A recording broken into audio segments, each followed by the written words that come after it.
दोस्तों ये बात आप लोग जानते ही हो कि आज बॉलीवुड की दो बड़ी बड़ी फिल्में एक साथ बॉक्स ऑफिस पर भिड़ रही हैं सिनेमा घरों में। एक फिल्म का नाम है सन ऑफ सरदार का पार्ट 2 तो दूसरी फिल्म का नाम है धड़क का पार्ट 2। और भाई ये दोनों फिल्में पूरे दमखम के साथ भैया ऑडियंस का दिल जीतने की कोशिश कर रही है। तो भाई हाइप के हिसाब से मैंने आज ये विचार बनाया कि भाई सन ऑफ सरदार के पार्ट 2 का हाइप जो है वो काफी दिनों से बना हुआ है। तो भैया सबसे पहले इसी फिल्म को चलकर देखते हैं सिनेमाघरों में। और भाई अपने प्लान के मुताबिक पहले मैंने इस फिल्म को देखा और इस फिल्म को देखने के बाद जो मुझे झटका लगा है, मैं उससे उबरने की कोशिश कर रहा था ये सोच करके भाई सन ऑफ सरदार के माध्यम से जो सन ऑफ सरदर्द हमें मिला सिनेमा घरों में, क्या उसका निवारण भाई धड़क का पार्ट 2 कर पाएगी। तो भाई इसी उम्मीद में मैं जब इस फिल्म को देखने के लिए पहुंचा सिनेमा घर में, और भाई जब मैंने इस फिल्म को देखा, लिटरली मैं आप लोगों से ये बात कहना चाहूंगा कि भाई मैंने आप लोगों से इस फिल्म को लेकर ये बात कही थी ना कि भैया अगर ये फिल्म बेहतरीन बनी होगी, इस फिल्म का स्टोरी लाइन अच्छा होगा, इस फिल्म में नजर आने वाले कलाकारों ने काम अच्छा किया होगा, इस फिल्म के डायरेक्टर ने इस फिल्म की कहानी को बेहतरीन तरीके से तैयार करके ऑडियंस के बीच में रखा होगा, तो ये फिल्म भाई रिकॉर्ड तोड़ बिजनेस करने वाली है। क्योंकि भैया इस फिल्म में मुझे वो बात नजर आई थी जब इस फिल्म का ट्रेलर टीजर हम लोगों के सामने आया था कि भाई ये फिल्म इतिहास रचने के लिए आ रही है बॉक्स ऑफिस पर। और फाइनली भैया इस फिल्म ने वो सारे गुण दिखा दिए जो कि भैया मैं इस फिल्म में खोज रहा था। और भाई इस फिल्म ने ये बात साबित कर दी। वो पुरानी कहावत है ना कि बाबू लोहा को लोहा ही काटता है। तो भाई एक लव स्टोरी को भाई एक बेहतरीन लव स्टोरी ही काट सकती है सिनेमा घरों में। यानी कि भाई सैयारा ने जो कारवां शुरू किया था लव स्टोरी वाला सिनेमा घरों में हाल फिलहाल के दिनों में, जो कैप्चर करके रखा था अपने लव स्टोरी से, उसको काटने के लिए उससे ज्यादा बेहतरीन लव स्टोरी हम लोगों के सामने आनी चाहिए थी। बेहतरीन कंटेंट और बेहतरीन मसाला और कहे तो भाई एक मैसेज के साथ। तो भाई वो सारी खूबियां धड़क के पार्ट 2 के अंदर है। और भाई धड़क का पार्ट 2 जो है वो आज से हावी हो जाएगी मेरे भाई सैयारा के ऊपर। यानी कि आज के बाद से सैयारा से ज्यादा चर्चा होने वाली है मेरे भाई धड़क के पार्ट 2 की। तो भाई इस फिल्म को लेकर मैं आप लोगों से ये बातें क्यों कह रहा हूं, चलिए मैं आपको बताता हूं इस फिल्म के रिएक्शन के माध्यम से। हेलो फ्रेंड्स, मैं हूं नरेंद्र और मैं आपका एक बार फिर से स्वागत करता हूं हमारे चैनल यानी कि वायरल न्यूज जंक्शन में।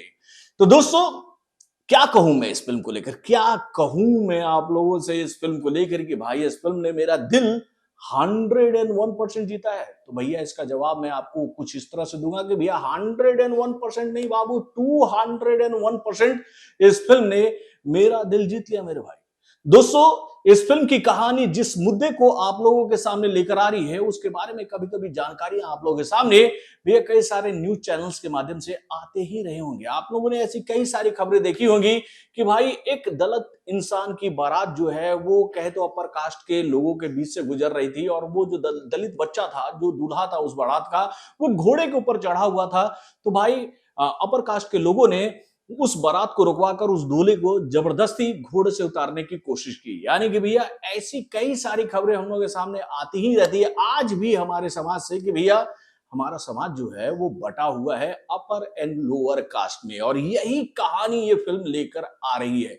यानी कि भैया इस फिल्म की कहानी आपको दो किरदारों के इर्द गिर्द घूमती नजर आएगी। एक है नीलेश और दूसरी है विधि। यानी कि भाई नीलेश जो कि इस फिल्म में सिद्धांत चतुर्वेदी इस किरदार को निभा रहे हैं, और वहीं पर विधि का किरदार जो है वो तृप्ति धीमरी निभा रही है। तो भाई नीलेश का किरदार इस फिल्म में कुछ ऐसा है कि वो एक लोअर क्लास के लो कहते हैं ना या नीच जाति के लड़के का किरदार निभा रहे हैं, जिनको एक कॉलेज में एडमिशन मिलता है कोटा बेसिस पे। और वो जब उस कॉलेज में पहुंचता है तो उसके साथ वहां पर ऐसे ऐसे दुर्व्यवहार होते हैं कि वो करे तो क्या करे। और इसी कॉलेज में उसकी मुलाकात होती है एक अपर क्लास की लड़की से जिसका नाम है विधि, और इन दोनों के बीच में हो जाती है दोस्ती। और भाई ये दोस्ती धीरे धीरे कब प्यार में बदल जाता है इन दोनों को पता नहीं चलता, और उसके बाद ये दोनों एक साथ जीने मरने की कस्में खाने लगते हैं, और वो फैसला कर लेते हैं कि चाहे दुनिया इधर की उधर हो जाए ये एक दूसरे का साथ नहीं छोड़ेंगे। और भाई जब ये प्यार परवान चढ़ रहा है तो भाई आप समझ लो कि भैया अपर कास्ट के लोगों को कैसे ये बात बर्दाश्त होगी कि भैया एक लोअर कास्ट का लड़का जो है वो उनके लड़की से प्यार करता है। और इसी वजह से इस फिल्म में कॉन्फ्लिक्ट शुरू हो जाता है, और वो काला अध्याय जो कि भाई आज भी हमारे सोसाइटी में विद्यमान है वो लोगों के सामने आ जाता है कि भाई खून का रंग भले ही लाल क्यों ना हो मेरे भाई, खून का रंग भले क्यों ही लाल ना हो, लेकिन इस रंग को भी जातियों में बांधा गया, बांटा गया मेरे भाई, जातियों में बांटा गया। यानी कि भैया एक दलित का खून जो है वो खून नहीं होता है, एक अपर का खून जो होता है वो दलित के खून से कहीं ज्यादा महंगा और कहे तो शुद्ध होता है। तो भाई यहीं से ये फिल्म जो है वो एक अलग टर्निंग पॉइंट लेती है और उसके बाद नीलेश नीलेश और विधि के जीवन में क्या हो रहा है, क्या फलक्रम हो रहा है, इसको समझने के लिए आपको इस फिल्म को देखने जाना पड़ेगा सिनेमाघरों में, जो कि आपको बहुत ही बेहतरीन तरीके से इस फिल्म के डायरेक्टर ने अपने उम्दा डायरेक्शन के माध्यम से करके दिखाया मेरे भाई। वैसे इस फिल्म को लेकर ये जानकारी तो ऑलरेडी हम लोग के सामने पहले ही आ गई थी कि भैया ये फिल्म जो है वो एक साउथ की फिल्म परिएरम पेरुमल की ऑफिशियल रीमेक हम लोग कह सकते हैं यार। मतलब कि इस फिल्म की कहानी जो है वो उस फिल्म से इंस्पायर्ड है, लेकिन हम ये बात आपको इस फिल्म को लेकर पहले ही कह देते हैं कि भैया इस फिल्म की कहानी भले ही उस फिल्म से इंस्पायर्ड हो, लेकिन बॉलीवुड में हम लोगों ने कई सारी फिल्मों को लेकर ये बात देखी है कि भैया लोग जिस फिल्म का रीमेक करते हैं कट टू कट भाई, मतलब फ्रेम टू फ्रेम हर एक शॉट चेप देते हैं उस फिल्म से। तो भाई इस फिल्म का ट्रीटमेंट, इस फिल्म का सीन, इस फिल्म का बोले तो एग्जीक्यूशन पूरी तरह से डिफरेंट है मेरे भाई उस फिल्म से। यानी कि आप इस फिल्म को कॉपी पेस्ट मूवी कह नहीं सकते हो, बस इंस्पायर्ड स्टोरी कह सकते हो उस फिल्म से। लेकिन ट्रीटमेंट जो है वो आज के सिनारियों को ध्यान में रखकर तैयार किया गया है। तो दोस्तों वाकई में फिल्म बहुत ही शानदार बनी है और इस फिल्म के माध्यम से जो मुद्दा उठाया गया है इस मुद्दे पर बात होनी चाहिए कि भाई इंसान चाहे कोई भी हो, चाहे वो किसी भी धर्म का क्यों ना हो, वो इंसान ही होता है और इंसान को इंसान समझना चाहिए हम सभी को। ये मेथड जो है वो हर आदमी के दिमाग में होना चाहिए, लोगों को जातियों में नहीं बांटना चाहिए। ये मैसेज ये फिल्म दे रही है।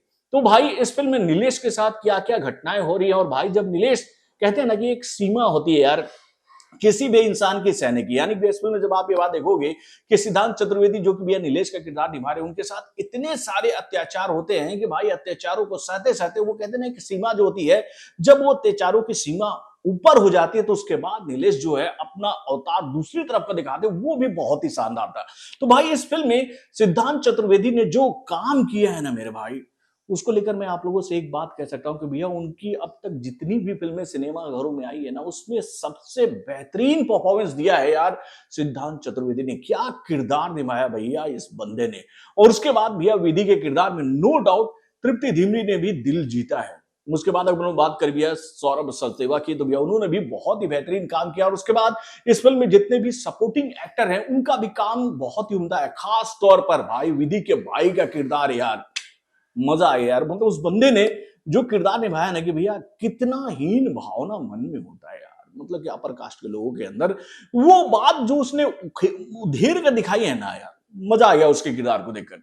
तो दोस्तों वाकई में फिल्म बहुत ही शानदार बनी है, फिल्म का एग्जीक्यूशन बहुत अच्छा है और उसके साथ भाई इस फिल्म के सारे गाने बहुत ही शानदार हैं। तो भाई इस फिल्म को लेकर मैंने आप लोगों से पहले ही ये बात कही थी कि भैया अगर इस फिल्म के एग्जीक्यूशन अच्छा हुआ, भैया इस फिल्म का डायरेक्शन अच्छा हुआ, स्टोरी लाइन अच्छा हुआ, ट्रीटमेंट अच्छा हुआ, स्क्रीन प्ले अच्छा हुआ, डायलॉग्स अच्छे हुए और उसके साथ एक्टिंग शानदार हो गई, तो भाई समझ लो कि ये फिल्म फाड़ कर रख देगी। और नो डाउट भाई ये फिल्म अब चीड़ फाड़ करने वाली है। मतलब सैयारा का जो कारवां चल रहा था ना भाई अभी तक जबरदस्त कलेक्शन वाला, वो भाई अब उस पर थोड़ा सा रोक लग जाने वाला। और उसके साथ भाई आज जो फिल्म सन ऑफ सरदार सिनेमाघर में रिलीज हुई है, इस फिल्म के साथ उस फिल्म के लिए भी इस फिल्म ने भैया मुसीबतें खड़ी कर दी है। यानी कि भाई सन ऑफ सरदार के पार्ट 2 को लेकर अभी पूरे इंडिया से अच्छा कहे तो भैया ओपिनियन नहीं आ रहा है। इस फिल्म को लेकर बहुत ही कहे तो भैया मिला जुला रिएक्शन आ रहा है और इस फिल्म को देखकर तो मैं खुद ही शॉक्ड हूं।